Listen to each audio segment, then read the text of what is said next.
आप सभी ने महान अशोक के बारे में तो सुना ही होगा, पर क्या आप जानते हैं उन्हें महान क्यों कहा जाता है? कई इतिहासकारों ने अशोक को एक क्रूर तथा बेरहम राजा भी बताया है। अगर ऐसा है तो अशोक को महान क्यों कहा जाता है? क्या महान अशोक ने एक बार सिंहासन के चक्कर में अपने भाइयों को भी मरवा दिया था? महान अशोक के बारे में कुछ ऐसी ही बातें आज की वीडियो में हम जानेंगे, तो चलिए शुरू करते हैं। नंबर 1, शुरुआत होती है इनके जन्म से। इनका पूरा नाम अशोक वर्धन मौर्य था। इनका जन्म 304 ईसा पूर्व में हुआ था। इनके पिता का नाम राजा बिंदुसार था और इनकी माता का नाम सुभद्रांगी था, जिन्हें धर्म के नाम से भी जाना जाता है। अशोक मौर्य राजवंश के तीसरे शासक थे और आखिरी भी, क्योंकि इनकी मृत्यु के बाद मौर्य साम्राज्य सिर्फ 50 साल तक चला। नंबर 2, अशोक 273 ईसा पूर्व में सम्राट बने और उन्होंने 232 ईसा पूर्व तक भारतीय उपमहाद्वीप पर शासन किया। अशोक ने उस समय भारत के सबसे बड़े साम्राज्यों को नष्ट करके उन पर शासन किया था। नंबर 3, अशोक के समय भारत की जनसंख्या में काफी बढ़ोतरी हुई। अशोक के तहत भारत की जनसंख्या लगभग 30 मिलियन से अधिक थी, क्योंकि अशोक के बौद्ध धर्म अपनाने के बाद भारत में 30 साल तक कोई युद्ध ही नहीं हुआ। इस समय को भारत के सबसे शांतिप्रिय समयों में से एक माना जाता है। नंबर 4, अशोक ने अपने जीवन में बहुत से युद्ध लड़े थे, लेकिन एक युद्ध ने उनकी जिंदगी बदल दी। यह युद्ध था कलिंग का युद्ध। यह युद्ध 261 ईसा पूर्व में लड़ा गया। कलिंग क्षेत्र आज का वर्तमान उड़ीसा है। उस समय यह एक काफी बड़ा साम्राज्य हुआ करता था, जिसमें काफी समृद्ध तथा कौशल वाले व्यक्ति रहते थे, इसलिए अशोक इस क्षेत्र को जीतना चाहता था।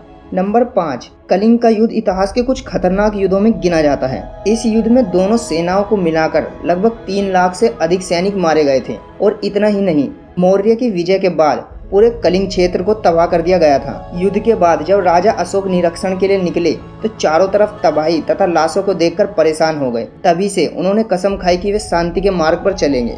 नंबर 6, जब अशोक गद्दी पर बैठे तो उन्होंने 8 साल के अंदर अपना राज्य आज के अफगानिस्तान से लेकर पूरे भारत तक फैला लिया था। लेकिन कलिंग के युद्ध के बाद सब कुछ बदल गया। पहले अशोक को चंद अशोक यानी क्रूर अशोक के नाम से जाना जाता था, लेकिन कलिंग युद्ध के बाद अशोक को महान की उपाधि मिली।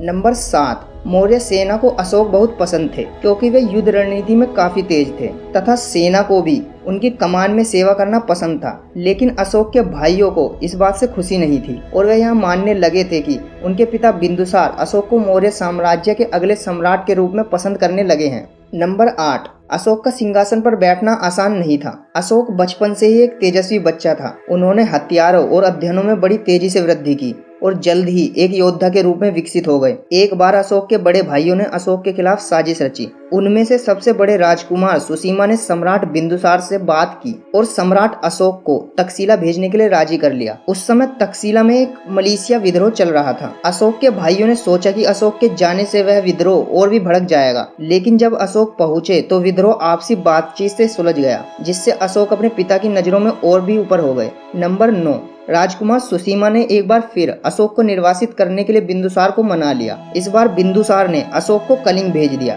इस बीच उज्जैन में एक विद्रोह चल रहा था, जिसके बाद राजा बिंदुसार बीमार पड़ गए और कभी ठीक ही नहीं हुए। पिता के मरते ही सभी भाइयों में सिंहासन के लिए संघर्ष शुरू हो गया।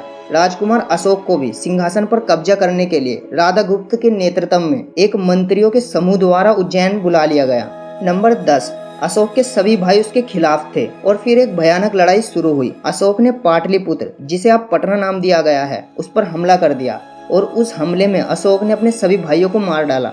नंबर 11, सिलोनियन क्रॉनिकल्स ने कहा था कि सिंहासन की लड़ाई में अशोक ने अपने 100 भाइयों में से 99 को मार डाला और सिर्फ एक भाई को ही जिंदा छोड़ा, जिसका नाम तिस्या था। हालांकि इस दावे की प्रामाणिकता पर अक्सर सवाल उठाए जाते हैं, क्योंकि इतिहास में अशोक के सिर्फ 6 भाइयों का प्रमाण मिलता है। लेकिन माना जाता है बौद्ध लेखकों ने केवल यह बताने के प्रयास में बातों को गलत तरीके से प्रदर्शित किया कि चंद अशोक ने धर्म अशोक में परिवर्तन कैसे किया।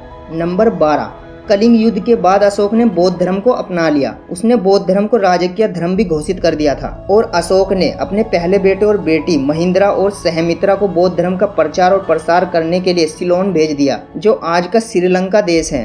नंबर 13, सम्राट अशोक के बौद्ध धर्म में परिवर्तित होने से पहले वे वास्तव में भगवान शिव के भक्त थे। मौर्य वंश वास्तव में शैव था। नंबर 14, बौद्ध धर्म अपनाने के बाद धर्म का प्रचार करने के लिए अशोक ने कई स्तूप, स्तंभ तथा चिन्ह बनवाए। उन्होंने बड़े बड़े पत्थरों पर बौद्ध धर्म की शिक्षाओं को लिखवाया, जो आज भी मौजूद है। यहाँ तक कि उसके द्वारा बनवाया गया एक चिन्ह भारत सरकार का राष्ट्रीय चिन्ह है और उसके द्वारा बनवाया गया सारनाथ का स्तूप वर्ल्ड हेरिटेज साइट में आता है। नंबर 15, अशोक का शासन 40 वर्षों तक रहा। पहले 10 साल हिंसा के थे और अगले 30 साल शांति के थे। इन 30 वर्षों के दौरान मौर्य साम्राज्य को किसी भी प्रकार के बाहरी आक्रमण का सामना नहीं करना पड़ा, क्योंकि सम्राट अशोक ने पड़ोसी राज्य के साथ बहुत ही उच्च राजनयिक संबंध बनाए रखे। नंबर 16, अशोक की मृत्यु 232 ईसा पूर्व में हुई थी। इतिहासकारों के अनुसार अशोक अपने अंतिम दिनों में गंभीर रूप से बीमार हो गए थे, लेकिन महान अशोक को महान इसलिए कहा जाता है क्योंकि वे मरते मरते भी